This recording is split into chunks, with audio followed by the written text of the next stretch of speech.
Berjalan ke kanan.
di rumah nih Kak Iti.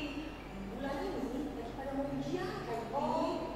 Iya, jadi itu tantangan nih untuk adik-adik di rumah nih dalam menghadapi masa studinya. Yang perlu takut. Ya, Itu karena pasti. Tuhan selalu berserta. Betul, Tuhan akan memberikan keberhasilan dan kemenangan seperti bangsa Israel. Ya, Tuhan, Ya. kita mempersiapkan hati kita ya. Ya. Dan kita juga mau berdoa untuk adik-adik semua.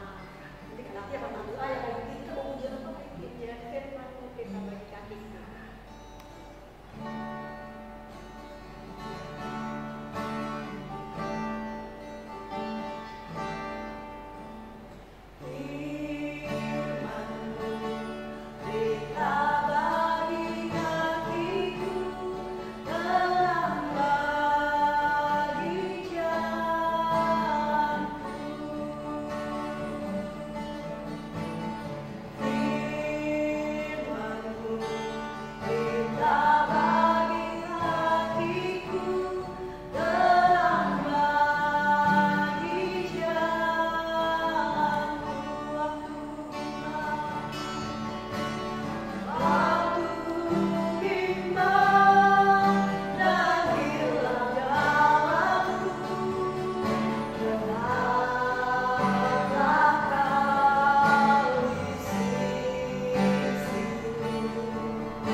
Hai adik-adik, kita jumpa lagi ya.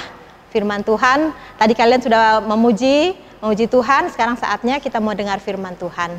Adik-adik, sebelumnya saya mau tanya dulu nih.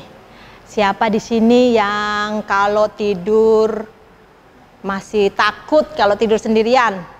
Hah? Ada nggak? Oh, nggak ada. Atau kalau di rumah sendirian masih ada yang takut? Nggak boleh ya. Nggak ada di sini, nggak ada ya. Kita semua percaya Tuhan Yesus menjaga kita. Tapi kalau masih ada yang takut, wah, harus percaya lagi ya, lebih setia lagi supaya tidak ada rasa takut. Nah, firman Tuhan kali ini saya mau cerita tentang Yosua dan Kaleb. Ada apa ya dengan Yosua dan Kaleb? Nah, begini ceritanya. Waktu bangsa Israel keluar dari Mesir, ya, mereka kan rombongannya banyak ya, dipimpin oleh Musa. Nah, pada masa itu 2 tahun setelah mereka keluar dari Mesir, Tuhan mengatakan kepada Musa harus dihitung kembali, ya, berapa banyak, karena rombongan ini banyak, udah pencar-pencar semuanya. Nah, hitung seperti awal. Nah, kalian ingat berapa suku bangsa Israel? Ada berapa? 12, betul. Nah, dari awalnya ini ada yang ingat nggak? Dari 12 suku bangsa Israel ini, dari anak-anaknya Bapak ya, Yakub. Siapa aja? Ayo. Iya, Ruben, Simeon, Lewi, Yehuda, Dan, Naftali, Gad, Aser, Isakar, iya, Zebulon, Yusuf dan Benyamin. Itulah 12 suku bangsa Israel dari anak-anaknya Bapak Yakub. Nah, setelah dihitung kembali, ternyata dari 12 itu kan Bapak Yusuf meninggal. Jadi yang namanya Bapak Yusuf ini digantikan oleh anaknya. Nah, Tuhan bilang, kumpulkan kembali 12 suku bangsa Israel. Tapi salah satu dari 12 suku ini hanya ditugaskan melayani Tuhan, ya. Itu bangsa Lewi. Jadi 12 suku ini anaknya Yusuf, dari suku Yusuf kan meninggal, digantikan dengan, kita hitung lagi ya, dari awal, dari perhitungan kembali setelah mereka keluar dari Mesir di Gurun Sinai. Ini dia. Naftali, Gad, Aser, Isakar, Zebulon. Yusuf kan udah nggak ada, diganti, ya. Yusuf diganti dengan Efraim dan Manasye, ya. Nah, dari itu ada Ruben, Simeon masih ada, dan suku Lewi tidak ada. Itu dia, ya.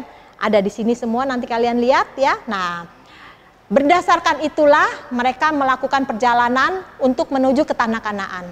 Tuhan sudah menyuruh Musa memimpin semua bangsa Israel untuk ke tanah perjanjian. Nah, kenapa dibikin kembali suku-suku dari 12 suku ini? Kenapa? Iya, supaya mereka teratur. Jadi ini tabernakel di tengah, ya, tabernakel, dan suku Lewi ada di tengah. Nah, suku-suku yang lain dari mengelilingi ini, ya, mengelilingi tabernakel dan suku Lewi, karena suku Lewi yang melayani, ya, bukan dari suku yang lain, khusus suku Lewi yang melayani, ya. Nah, itu jadi setiap kali mereka pindah, ya, mereka dari setiap suku punya panji-panji sendiri, bendera-bendera sendiri, tanda-tanda khusus sendiri, ya. Nah, setiap kali mereka jalan, itulah mereka berkumpul menurut suku-sukunya, ya, suku masing-masing. Nah, setelah mereka sampai di Gurun Paran, Tuhan memerintahkan kepada Musa untuk melihat, ya, melihat tanah Kanaan itu, untuk mengintai, ya, melihat. Nah, bagaimana? Nah, Musa ambil dari setiap suku, ya, dari 12 suku ini diambil untuk diperintahkan melihat keadaan dari tanah perjanjian itu. Dari atas Gunung Paran mereka nih lihat ke atas. dan lihat ke bawah begini ya. Oh, ini dia.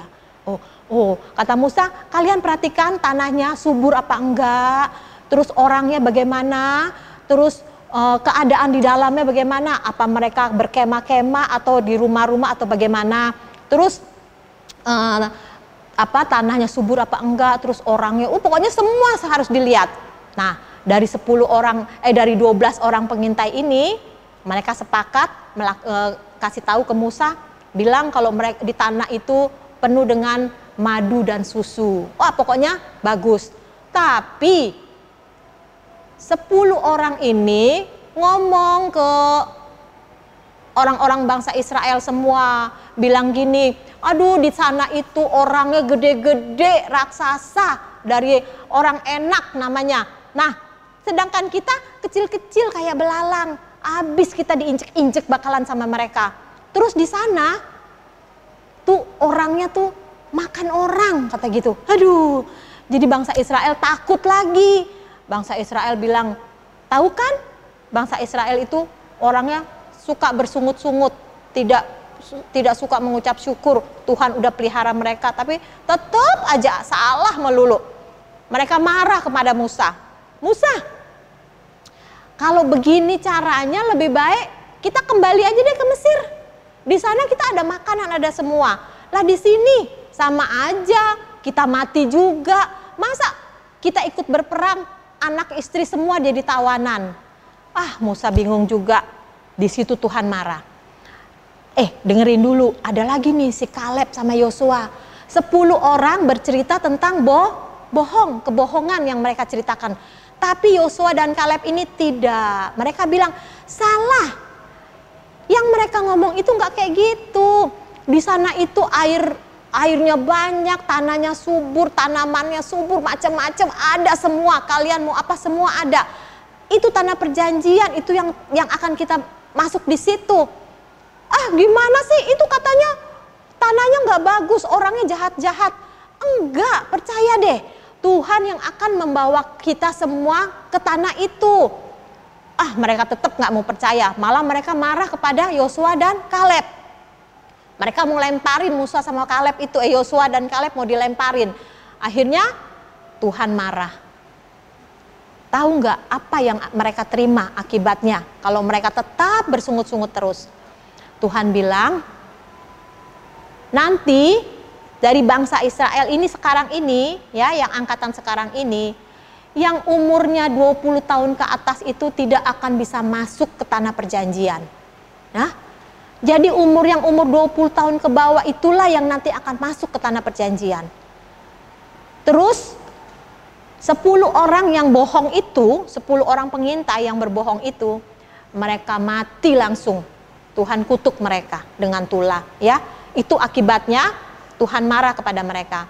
Nah, akhirnya di situ kita bisa tahu, kalau kita percaya, kalau kita mau dengar apa yang Tuhan perintahkan kepada kita, apa yang firman Tuhan sudah ajarkan kepada kita, ya, tidak usah takut. Tuhan beserta dengan kita, karena kemanapun kita pergi, kalau hati kita diisi dengan percaya kepada Tuhan, kita tidak akan takut. Siapa lawan kita? Kalau Tuhan di pihak kita, siapa lawan kita? Tidak ada. Berarti bukan berarti kita kuat, Tuhan menjaga kita, kan bukan berarti kita mau sok jago ya, enggak ya. Kita harus rendah hati, ya, itu yang Tuhan mau. Nah, bagaimana dengan Kaleb dan Yosua? Kaleb dan Yosua yang nantinya akan meneruskan perjalanan membawa bangsa Israel menuju ke tanah perjanjian, ya. Jadi di sini kita harus tahu Tuhan akan menjaga kita dimanapun kita berada. Kalau kita setia, kita dengar dan percaya kepada Tuhan, kita baca firman Tuhan, tidak ada yang mustahil. Apa yang kita perlukan, apa yang kita rasakan, Tuhan pasti memberi pertolongan kepada kita. Nah, ayat hafalannya, ya, jangan lupa Yosua 1 ayat 9b, ya. Janganlah kecut dan tawar hati, sebab Tuhan Allahmu menyertai engkau kemanapun engkau pergi. Itu ayat firman Tuhan kemanapun kita pergi, kalau hati kita diisi dengan firman Tuhan, kita tidak akan takut. Puji Tuhan. Demikian firman Tuhan pada saat ini. Puji Tuhan, kalian ingat terus ya, kalian baca. Firman Tuhan ini ada di Bilangan 13 dan 14 ya. Kalian baca di rumah ya nanti ya. Nah, firman Tuhan sampai di sini. Kita mau tutup, kita mau berdoa. Tutup mata, lipat tangan ya. Tuhan Yesus yang baik, terima kasih pada saat ini kami sudah mendengarkan sebagian daripada firman-Mu. Tuhan urapi kami, Tuhan meteraikan firman-Mu dalam hati kami. Biarlah firman-Mu itu akan kami dengar sampai kami dewasa nanti. Terima kasih Tuhan, berkatilah orang tua kami dengan berkat dari sorga. Tuhan Yesus, kami juga mau berdoa untuk saudara-saudara kami yang mungkin saat ini ada yang sakit. Kami berdoa bersama-sama di dalam nama Tuhan Yesus. Biarlah kesembuhan yang sempurna mereka terima. Dan Tuhan hiburkan kami semua yang hati kami susah. Kami yakin dan percaya Tuhan pasti menolong kami. Terima kasih Tuhan, kami serahkan hidup kami ini ke dalam tangan-Mu. Terpujilah nama-Mu Tuhan, haleluya, amin. Puji Tuhan, terima kasih, sampai jumpa.